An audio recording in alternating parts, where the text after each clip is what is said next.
is this gun the best DIY gun available on the market? That's the question we're gonna answer in this video.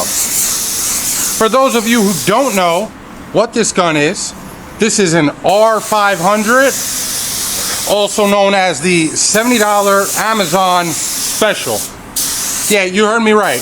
This gun is 70 bucks on Amazon. So not only is it dirt cheap, but you can get that thing delivered next day if you got Amazon Prime. This is the first time I ever shot this gun. As soon as I hit record on this video, that was the first time I pulled the trigger on this thing. And I can already tell you, I'm blown away. Because I don't understand how this thing is $70. For those of you who have tuned into my gun review videos before, you know how this goes. For the first time viewers, basically, we're gonna shoot every step of this job, sealer, base, and clear, with this gun. I'm gonna give you my feedback and opinions on it, and at the end of the video, we're gonna rate this gun out of a 10. I could already tell you, it's gonna rank pretty freaking high, just after shooting that bumper. Now we got a nice blend on these doors here. We're gonna have to blend forward and blend backward. So we'll lay a little more sealer on here. I'm gonna lower my pressure a little, and I'm just gonna fan it out both ways. And then right after this, we are going to head into the mixing room and tear this gun down to see what's hiding behind here. All right, so we're in the mixing room. We're gonna take this thing apart. First thing I'm gonna do is take my air cap off, and right away I noticed something really interesting about this. You know what that is? It looks very similar to my Iwata air cap. Wow, take a look at this. One thing I've learned after using so many paint guns is when you have two holes like that next to each other, generally that gun will atomize paint less, which would make for a good base coat gun. So this is an air cap to my LS400. I know it might be very hard to see. Two holes right in the center there, just like the R500. So we got the air cap off. Seems pretty good. It's got a seal in there, a plastic seal. Now let's take our fluid tip off. This is interesting because this also looks very, very similar to the fluid tip in my LS400. So let's take that off. Now, take a look at this, guys, and tell me these things are not the same. Check that out. The only difference these things have is, number one, the R500 doesn't have a split tip and the holes. So you see the R500 has less air holes and my LS400 has more air holes. That makes sense because the R500 is an LVLP paint gun, which, aside from it being so cheap, is the main reason it is such a good gun for you DIY guys. You only need a compressor that can produce 4 CFM, which is nothing. And now, I'm not gonna take the needle out, there's really just no need, but if I were able to show you guys the interior of this, and how the air is actually delivered to the air cap, it's almost the same exact design as my LS400. The majority of the air comes in through one big hole in the top on my LS400, and the rest of it gets distributed through here into your air cap, whereas the R500 also gets delivered through that giant hole on top and gets distributed through the interior of the gun. It's going to be kind of hard to catch this on camera for you guys, but you take my word for it. I mean, you see how similar these are, and you see how similar these are. The interior of that gun is identical at the same level as the air cap and the fluid tip. And I have to admit, just based on how that sealer came out, I was shocked because I did not expect those droplets to be so fine. Now, let's throw our base in this gun. Let's go in there and let's check out the fan. All right, we have our color in the gun. The fan is very small, and I do have it full open, but I mean, I don't know if mine is broken.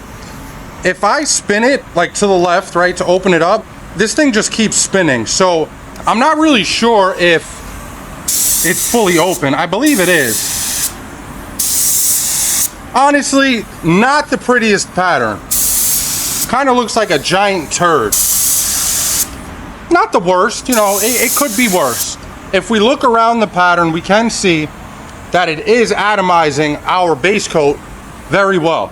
Now we're gonna get to see how precise the gun is in handling a blend, and we're also gonna get to see how it handles metallics. And I'm running this at a somewhat lower of a pressure than I normally would, trying to kind of put myself in the DIY guy's shoes, even though I'm in a freaking downdraft booth with probably a $20,000 compressor. But I'm not running too high of a pressure here. I mean, it didn't make that any harder than it had to be for me, which is generally a good sign. It went on very nice, very easy, and it did blend out pretty accurately. I mean, the paint does stop where I want it to stop. It doesn't have a ton of overspray, which you would expect an LVLP gun to not have much overspray, because generally the paint's gonna come out a little thicker than it would compared to an HVLP gun or an HTE gun. All right, we're all set for our second coat of base. Now, when I blend my back door, what I wanna do is I wanna focus on blending my color down and keeping it away from the edge of this door, at least from this body line up. I don't want any color at all. So let's see if this gun can get it done. I also lowered my pressure a little bit more. Now in the front here, I pretty much have a football field to blend into, so I don't really have to worry about the front too much. I don't know. I really don't know how this gun is 70 bucks. This pressure is probably around maybe 15 PSI, if that. I'm pretty sure it's lower than that. And it's just chewing up the metallics with absolutely no problem at all. Now we'll blend our front door. And again, I have pretty much the whole door to do this blend. It's really not gonna be a problem. Even if this gun was throwing material everywhere, I didn't want material. There's just so much room here. It's not gonna be an issue. I don't know why, always on the bottom of the doors, I feel like it's so hard to get coverage. Maybe because I can't angle the gun right, but so far, so good. We got one coat left, that's gonna be our drop coat, and we're gonna lower our pressure even more and see if this gun is still breaking up metallics how it has been. All right, so after 2 coats, this thing is looking pretty good. I see a little bit of modeling in there still. Now, I have this gun set at no more than 10 PSI, and I honestly believe it's even lower than that. Let's check out how it's breaking up our base. That's about as impressive as it comes. Now, I didn't full pull the trigger because I only want a super fine mist to come out. And I mean, look at that. There's no big droplets in there. This thing's probably gonna lay some really nice clear. The only thing is, with this low of a pressure, I mean, your fan is gonna be, let's see how small it is with this low of a pressure. It's actually about the same as it was, which is pretty impressive. It's a pretty ugly fan, but other than that, I mean, the gun is performing pretty well. So let's do our drop coat now and see how it does.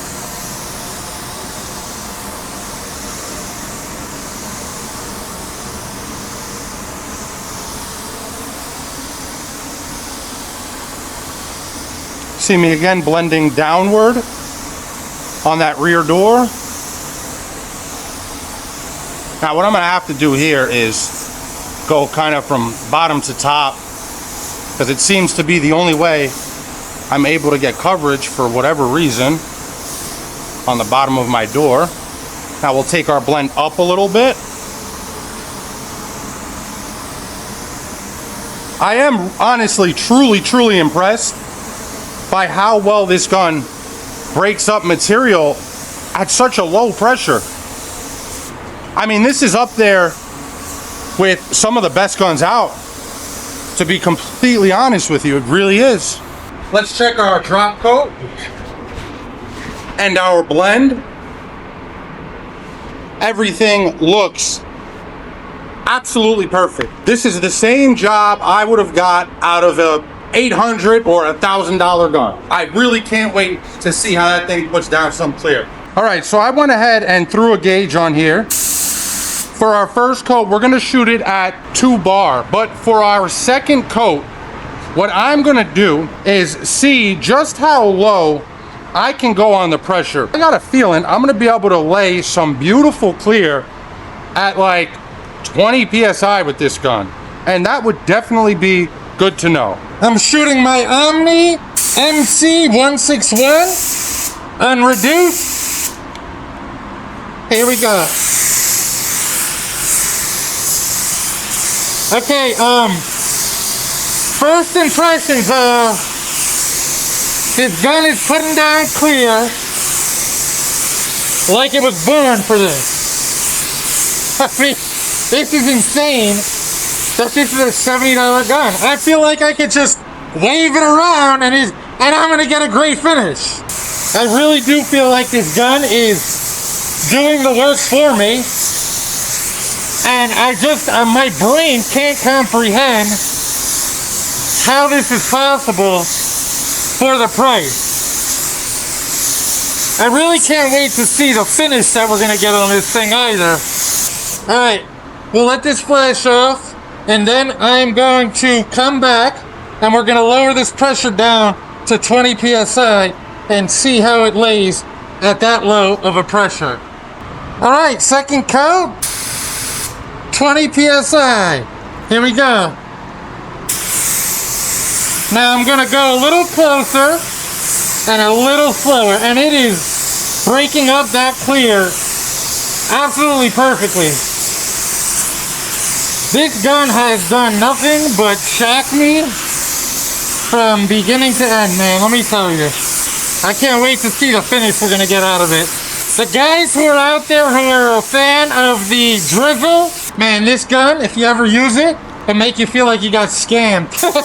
Even though, I mean, don't get me wrong, the drizzle's a great gun too, but I think that new one they came out with is like $200. Yeah, well, this thing is $70, and I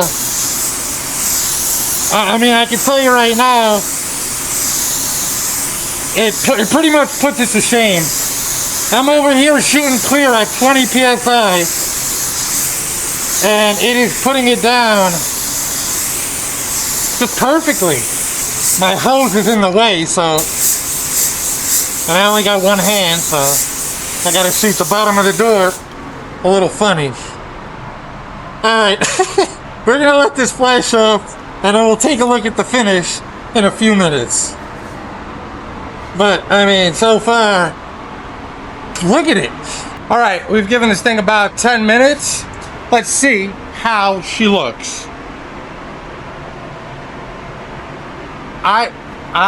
Guys, look at the finish. I am shocked, man. I thought that that gun that CJ sent out, that outlaw gun for, I want to say like 150, 160 bucks, whatever it was. I thought that gun shocked me. No, wrong. That gun truly shocked me. As a matter of fact, this is probably going to be my dedicated sealer gun from now on, because it's a phenomenal gun. I mean, it really is. Would you expect this finish out of a $70 gun? I don't care who's waving the gun around. I wouldn't expect this kind of a finish out of a $70 gun, man. I just wouldn't. And it did not make me work for the finish, which is what I'm all about, man. I want a gun that works for me, not a gun that I work for.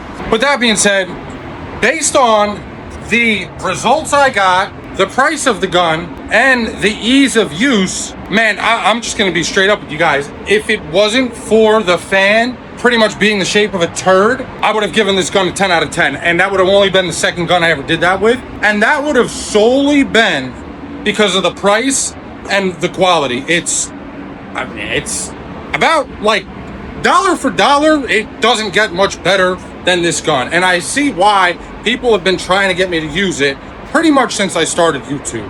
My rating for this gun is gonna be a 9 out of 10. You are not going to find a gun for $70 that is better than the R500. Anyway, that's gonna be it for this one, guys. If you enjoyed the video, if you got any value out of it, or if you were entertained, or if I helped you out by referring this gun to you because it's a freaking amazing gun, please consider dropping a like, comment, maybe even subscribe. Until the next time, peace.